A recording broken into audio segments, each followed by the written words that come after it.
Hello everyone, I am Ajay Pandey to bring a session for class 12th physics.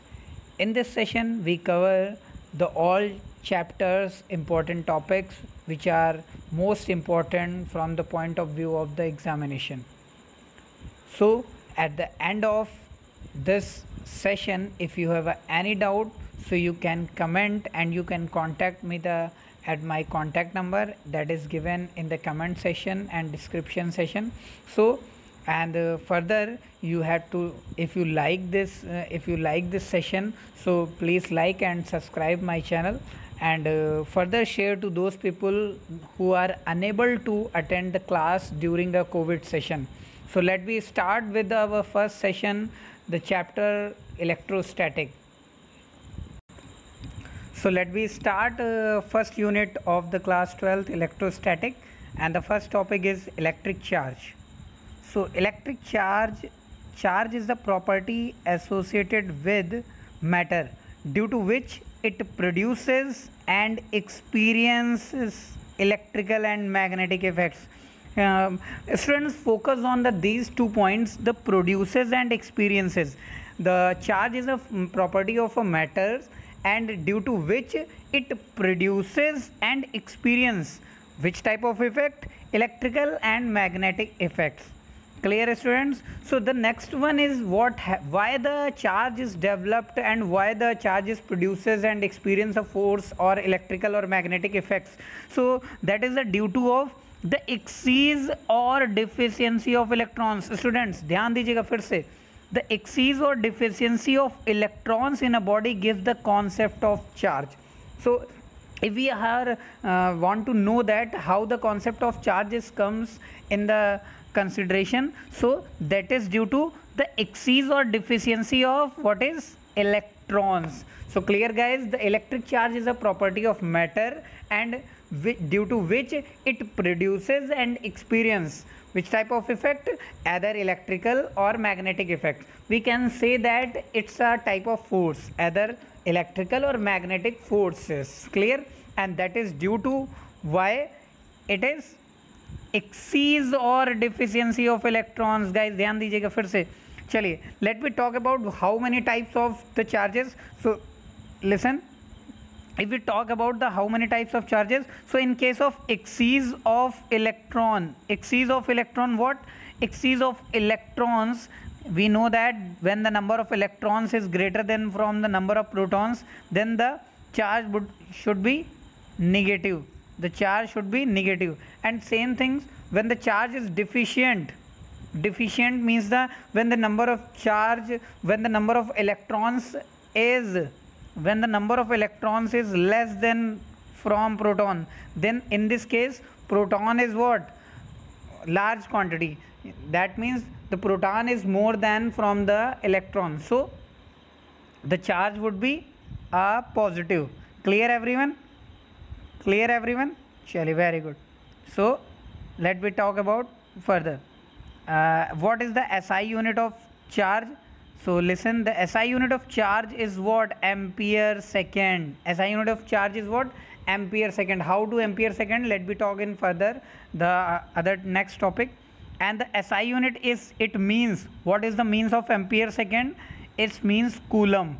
Clear? And then another more important things is dimension 80. So these are the very important topics. And what is the SI unit? You could be remember in the time of numerical portion. And then what is the SI unit of charge is coulomb. Guys बिल्कुल ध्यान रखिएगा, आप अगर ये ध्यान देंगे तो आप यकीन मानिए इसके बाद आपको 12 चैप्टर से थ्योरी का कोई भी क्वेश्चन आपसे स्किप नहीं करने वाला है. ध्यान रखिएगा. Dimension is what? 80. Dimension is what? 80. And what is the practical units of charges? So there are some other units of charges. What are the other units of charges? So first one is ampere hour. So ampere hour is what? 3600 coulomb. If we talk about the what is the other units, that is the ampere hour, and ampere hour is equal to the what? 3600 coulomb. And the Faraday is another unit of charge, and that is how much? 96,500 coulomb. Clear? And some other units are there. 1 coulomb is equal to what? 3 into 10 power 9 state coulomb. ध्यान रखिएगा, इसको बहुत ध्यान रखिएगा. ये question आपके board exams में एक बार आया है, 1 मार्क्स का ये क्वेश्चन आया, 1 coulomb is equal to the 3 × 10⁹ stat coulomb. Another thing, and the 1 absolute coulomb is equal to how much?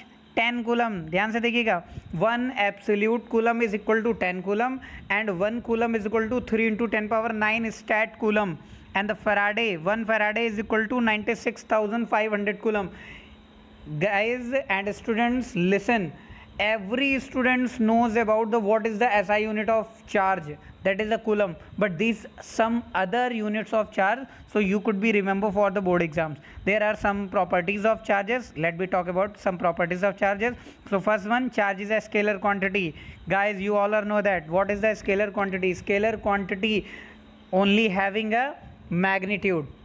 Okay, next one, the charge is transferable. So guys, we know that what is charge? Charge is due to excess or deficiency of electron, so that it could be occurred only when the charge is transferable. So when the charge is transferable, then we can say that either excess of electron or deficiency of electron. Clear? So next one is, charge is always associated with mass. Guys, another most important thing, the charge is always associated with mass means when the charge is transferred, then the mass is must be transferred. That means we are talking about electron, and every electron having a some mass. Clear? So every electron having a some mass. Clear? So next one, charge is quantized. Charge is quantized means the charge is depends upon number of electrons. Charge is quantized means charge is depends upon number of electrons. And the guys, next one is the charge of 1 electron is equal to the charge on a proton, but the charge of electron having a negative charge, charge on a proton have a positive charge, and that is equal to 1.6 × 10⁻19 coulomb. Guys, remember. Next one, the next property of the charge is conserved. Charge is always conserved, and the charge is invariant. Charge is invariant.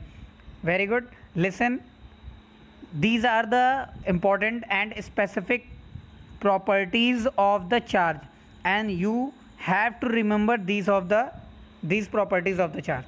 And another more important thing is the same charges are repel each other. Same charges are repel each other, means if 2 positive charges and 2 negative charges, then they repel each other. And similarly, if two different charges, exactly, if 2 different charges, then they attract each other. Now let me talk about the methods of charging. So first one is the friction. If we rub one body with the other body, electrons are transferred from one body to other, and transfer of electron take place from lower work function body to higher work function body. देखिए अगर guys work function की बात करें तो आपने 11th में पढ़ा था, याद होगा आपने, जहाँ पे फोटो इलेक्ट्रिक इफेक्ट पढ़ा था. फोटो इलेक्ट्रिक इफेक्ट में आपने पढ़ा था कि जब कोई रेडिएंट एनर्जी किसी मटेरियल पर पड़ती है तो वो इलेक्ट्रॉन को इमिट करती है. गाइज वहीं पे वर्क फंक्शन, तो जो मिनिमम एनर्जी रिक्वायर्ड होती है किसी भी इलेक्ट्रॉन को इमिट करने के लिए, उसी को हम कहते हैं वर्क फंक्शन. गाइज ध्यान रखिएगा कि हम लोग थोड़ा सा फास्ट चल रहे हैं, क्योंकि हम लोगों को भी पता है कि कोर्स बहुत ज़्यादा है, हमारा सिलेबस बहुत ज़्यादा है और इसको हमको फास्टली कवर करना है. एक रिवीजन प्रोसीजर में चल रहा है. जब भी आपको कोई टॉपिक या किसी भी लेंदी टॉपिक के डाउट आते हैं तो आप फर्दर मुझे कांटेक्ट कर सकते हैं, कमेंट कर सकते हैं, और कमेंट के बाद मैं आपके लिए उस पर्टिकुलर टॉपिक पे वीडियोस लाऊंगा. क्लियर है? चलिए नेक्स्ट हम बात करते हैं induction. So there are three methods. First one is friction, second one is induction. Induction सभी ने सुना होगा. इंडक्शन घर पे एक जिसमें हम खाना वगैरह भी बनाते हैं, तो इंडक्शन आपने ध्यान से सुना होगा. और एक लास्ट प्रोसेस है कंडक्शन. तो इंडक्शन मींस जिसमें हम डायरेक्ट कांटेक्ट में नहीं आते हैं. इंडक्शन इंड्यूस होता है जिसमें कि हमारे पास में जो मैग्नेटिक लाइन्स हैं या इलेक्ट्रिक फील्ड्स हैं वो जहाँ पे इम्पैक्ट करती हैं, उसकी वजह से जो इफेक्ट क्रिएट होता है इंडक्शन इफेक्ट कहते हैं. Conduction by conducting, by touching. Clear है? So we are talking about further. Clear? So if a charge body is brought near a metallic neutral body, the charged body will attract opposite charge, repel similar charge present in the neutral body. Clear है? As a result of the one side of neutral body the negative while the other positive. This process is called electrostatic induction. This process is called electrostatic induction. Clear है? चलिए हम लोग देखते हैं next. यहाँ पे diagram दिखाई दे रहा होगा, तो आपको डायग्राम में एक बॉडी दिख रही है। बॉडी में जनरली निगेटिव चार्ज और पॉजिटिव चार्ज आपको पता है न्यूट्रल होते हैं। एक हमने चार्ज बॉडी जैसे ही हम क्लोज लेकर आए, बॉडी के यहाँ पे दिख रहा होगा, जैसे ही हम चार्ज बॉडी क्लोज लेकर आ रहे हैं यहाँ पर, तो क्या हो रहा है, चार्ज बॉडी हम जैसे ही क्लोज लेकर आ रहे हैं यहाँ पर आपको दिख रहा होगा कि जो पॉजिटिव के पास पॉजिटिव जो है वो निगेटिव चार्ज को अट्रैक्ट कर रहा है, और अपोजिट चार्ज में जो रिपल हो रहे थे पॉजिटिव चार्ज वो दूर चले गए हैं। क्लियर है? यहाँ पे सभी को दिख रहा है। और जो पॉजिटिव चार्ज थे हमने उसको क्या किया, बाई अर्थिंग उसको न्यूट्रलाइज कर दिया। देखिए ध्यान से देखिए, यहाँ पे हम बाई अर्थिंग से रेड पॉइंटर दिख रहा होगा सभी को, हमने उसको न्यूट्रलाइज कर दिया अर्थ के थ्रू। सिमिलरली जैसे ये न्यूट्रलाइज हो गए हैं, हमने यहाँ पे कंडीशन देखी, जितने भी पॉजिटिव एक्सीज ऑफ चार्जेस थे वो यहाँ से गायब हो चुके हैं। अब इस बॉडी में केवल निगेटिव चार्ज बचे हैं। निगेटिव चार्ज को यूनिफॉर्मली डिस्ट्रीब्यूट करने के लिए जो हम चार्ज बॉडी इसके पास क्लोज लेके आए थे उसको हमने हटा दिया। तो ये निगेटिव चार्ज आपको दिख रहा है, ये अपने आप पूरी बॉडी पर यूनिफॉर्मली डिस्ट्रीब्यूट हो गया, दिखाई दे रहा होगा आपको। तो ये इंडक्शन प्रोसेस है, और इसके लिए कुछ हमें प्रोसेस जो इंपॉर्टेंट टॉपिक्स है, फैक्ट्स हैं, वो पढ़ने हैं, वो ध्यान से देखेंगे।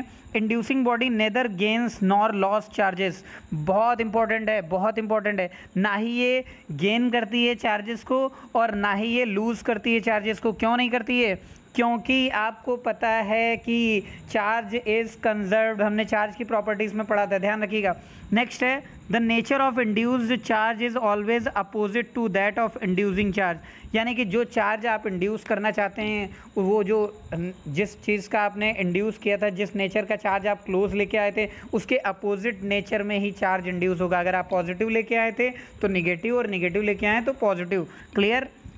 Same induction take place only in bodies either conducting or non-conducting and in particles, यानी इंडक्शन आपकी उन्हीं बॉडीज़ में होगा जो या तो either conducting होगी या non conducting, and not in particles, यानी कि पार्टिकल्स में नहीं होगा। ये क्लियर है सभी को? चलिए हम लास्ट टॉपिक आज का कंडक्शन पढ़ते हैं, और इसके बाद हम लोग नेक्स्ट क्लास में मिलेंगे आगे इसी के टॉपिक के आगे। क्लियर है? The process of transfer of charge by contacting of two bodies is known as conduction. मैंने बताया था कि बाई टच, इंडक्शन में हम टच नहीं कराएंगे। यहाँ पे आपने डायग्राम में देखा होगा, यहाँ पे देखिए डायग्राम में, यहाँ पे हमने टच नहीं कराया है, लेकिन कंडक्टिंग में, कंडक्शन प्रोसेस में इस बॉडी को यहाँ पे टच कराएंगे, लेकिन जो बॉडी होगी वो न्यूट्रल होगी। तो जो चार्ज होंगे या इलेक्ट्रॉन्स होंगे वो इस बॉडी से ट्रांसफ़र हो जाएंगे दूसरी बॉडी में। क्लियर है? क्योंकि आपको पता है कि कंडक्टर्स क्या होते हैं, कंडक्टर्स में इलेक्ट्रॉन इजीली फ्लो हो सकते हैं। तो if a charge body is put in contact with uncharge body, the uncharge body becomes charged due to transfer of electrons, due to transfer of electrons from one body to other body. Repeat कर रहा हूँ, if a charged body is put in contact with uncharged body, the uncharged body becomes charged due to the transfer of electrons from one body to other body. यहाँ पे भी कुछ points हैं, यहाँ पे भी कुछ कंडीशंस है। The charge body loses some of its charges, यानी यहाँ पर देखिए चार्ज बॉडी क्या कर रही है, लूज कर रही है कुछ इलेक्ट्रॉन्स को, कुछ चार्जेस को, लेकिन इंडक्शन में नहीं हो रहा था। ध्यान रखिएगा, इंडक्शन में चार्जेस लूज नहीं हो रहे थे, लेकिन यहाँ पर चार्जेस लूज हो रहे हैं। The charge gained by the uncharge body, जो लूज हो रहे हैं वो किसके थ्रू गेन किए जा रहे हैं, अनचार्ज बॉडी के थ्रू किए जा रहे हैं, यानी कि चार्ज बॉडी के थ्रू चार्जेस लूज किए जा रहे हैं, और ये गेन किसके थ्रू किए जा रहे हैं, अनचार्ज बॉडी के through. Flow of charge depends upon the potential difference of the both bodies, यानी कि जितना ज़्यादा पोटेंशियल डिफरेंस होगा उतना ही ज़्यादा फ्लो ऑफ चार्जेस बहुत बढ़ेगा। ये अभी हम लोग आगे पढ़ेंगे कि ऐसा क्यों, ये क्या डिपेंडेंसी है, ऐसा क्यों हो रहा है। थोड़ा सा मैं बता देता हूँ कि फ्लो ऑफ चार्ज डिपेंड करता है पोटेंशियल डिफरेंस पे। ये आपने ओम्स लॉ सुना होगा बहुत पहले, 10th में पढ़ा होगा। चलिए हम लोग आगे पढ़ते हैं। Positive charge flows from higher potential to lower potential, while negative charge flows from lower to higher potential. Very important, ये इससे यहाँ से आपके जेई और नीट वगैरह में भी क्वेश्चंस आते हैं। तो जो पॉजिटिव चार्ज होता है वो हायर से लोअर की तरफ पोटेंशियल की तरफ फ्लोज करता है, और जो निगेटिव चार्ज होता है वो लोअर से हायर की तरफ करता है। आई होप कि आप सभी को ये क्लास समझ में आई होगी, और हम इसके आगे, इस क्लास के आगे गाइज हम लोग मिलेंगे इसके आगे पार्ट के साथ। और सभी को अगर कोई भी डाउट होता है तो आप कमेंट में ज़रूर लिख के बताएंगे आपको ये क्लास कैसी लगी, और हम जल्द ही आपके लिए नेक्स्ट पार्ट इसके आगे कंटिन्यू लेके आएंगे। Thank you everyone.